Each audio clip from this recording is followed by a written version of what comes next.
Yo, what's going on YouTube? Hope you guys are having a wonderful day today. And for today, guys, I'm going to be playing the draft mode on the demo and talk about that just briefly. I'm going to talk about the mode just briefly because obviously you guys have heard a lot about the mode already, so I'm not going to bore you with the same information. Now, I did speed up the building process of the team. I sped up the footage just because there's no real thought process going into building the team because you're only limited to a certain amount of players. So while I was building the team, there was no real need for me to think about which player I was going to choose because I knew that I was eventually going to get someone to link up with since the probability was so high. And I ended up getting a full chemistry team without really giving it much thought. So I did want to put that out there that building teams right now on draft mode, there's no sense of really showing you guys why I chose which player. I just went ahead and did it. Didn't want to bore you guys with that.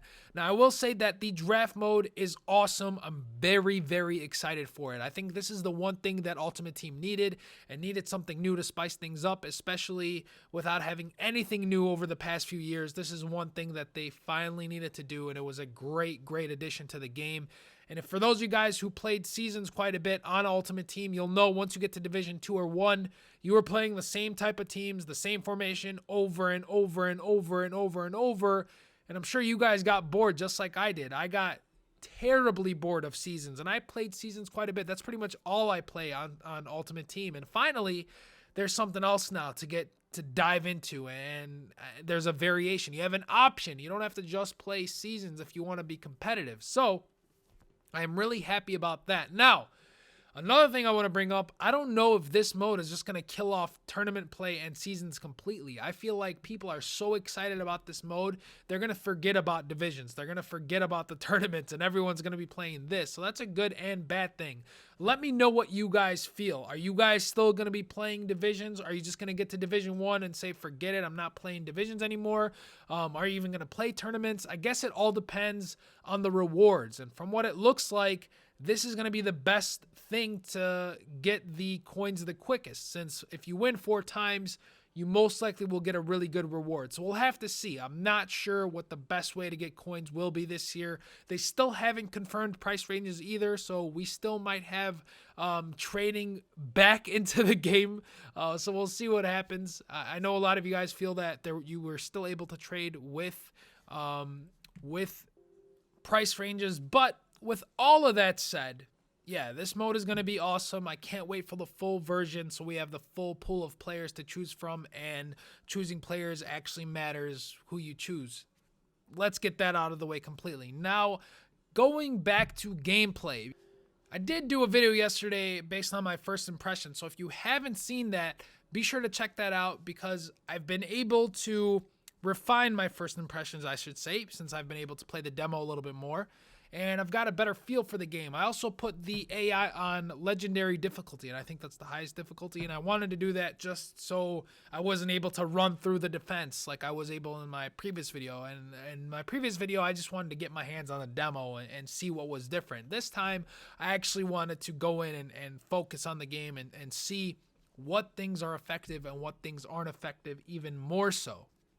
And I want to talk about, again, no touch dribbling, and the gameplay footage is about to come up and you'll see how I found that no touch dribbling was effective. And I want you guys to try this, whether it's you have someone to play the demo with, so against another human player or against the AI. I want you to try this. So what I started doing is I started facing away from the defender when I was doing my no touch dribbling. So my back was to my defender and I would do the no touch dribble and then turn around and burst out of the no touch dribble button. So basically I would hold left bumper, have my back against the defender, do a couple feints on it, and then hit sprint and burst out of it. So that seemed the most effective. However, I still don't see myself using it quite often. I will probably use it in little tight spaces to see what it will do to hold possession.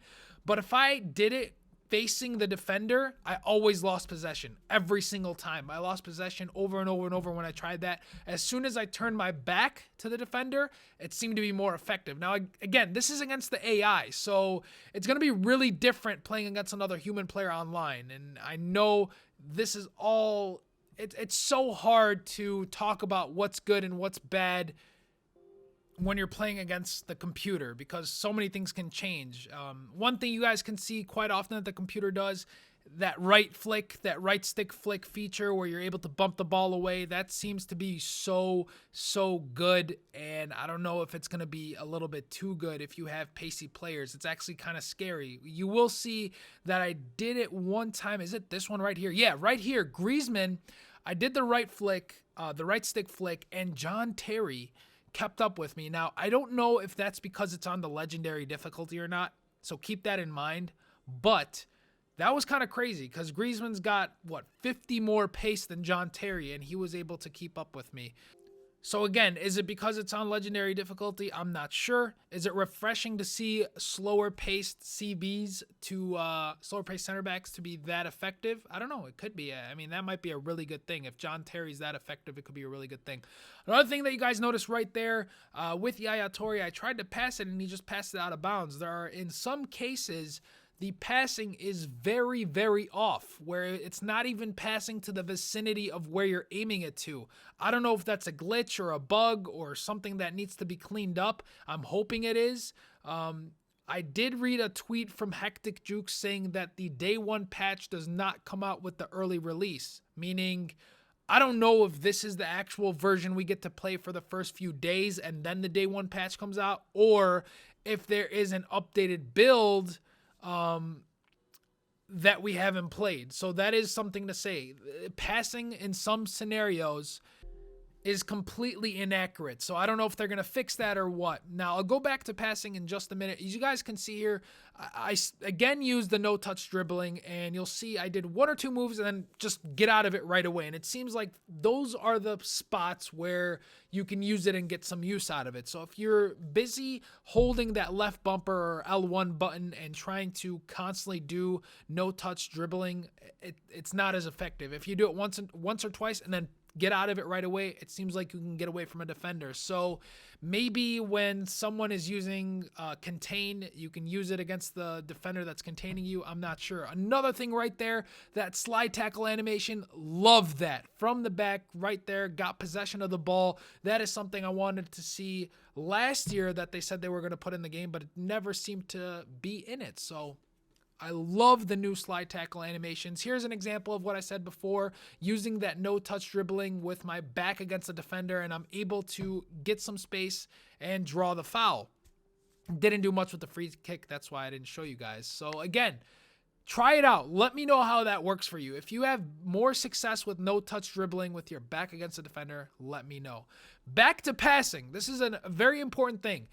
Last year, passing was very, very ping-pongy, man. Very, very ping-pongy. I mean, you can go boom, boom, boom, boom, boom, and just pass one after another without having any thought, and you would be able to keep possession. This year, they cleaned that up. You can't just pass without purpose. You can't ping pong the ball like that. I've tried doing it, and it's much harder. You will lose possession of the ball if you try passing it without having full control, and it happens quite often, and it's something that we all will have to adjust or get adjusted to.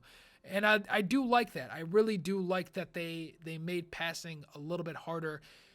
So it goes back to the first video I made, which was what I hope matters in FIFA, and it seems like that passing stat makes a difference this year. I don't think you can use bad passers and get away with it. I think you really have to use a good midfield if you want to be a possession-style player. We'll have to see how everything goes. We'll have to see how everything pans out. Again, this is just the demo. It's hard to talk about just the demo. Another thing is a lot of people have been saying that crossing and headers are overpowered. For the most part, I haven't noticed crossing to be that good. But again, I'm playing against the computer, and every time they've crossed, I've been able to defend it. If I play against a human player who goes down the wings and crosses it every single time, you know, that might be different. So you guys can see here, the AI has crossed it a few times in. I've been able to clear the ball, no problems. That's pretty much all I have to say so far about FIFA 16. I want to know what you guys think. I want to hear your feedback. I really want to hear from you guys. So please, in the comment section below, let me know what you guys think about the no-touch dribbling after getting used to it a little bit more. Let me know what you guys think about pace compared to slower defenders. That is something I definitely want to hear from you guys on.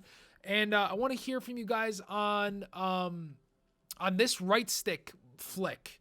It seems to be really overpowered in my opinion. There's a few times where the AI uses it and I can't catch up. I literally cannot even get close to the winger. So let me know all of that stuff, guys, and hopefully, I'm not really sure what other videos I can make. Let me know what you guys want to see. There's not much to talk about anymore after these 2 videos, so I might have to wait until the actual game comes out, and then I'll be able to make a video. Maybe I'll talk about formations or something like that. But with that said, guys, hope you enjoyed this video. If you did, please give it a like and a thumbs up. It always helps me out, and we'll see you really, really soon.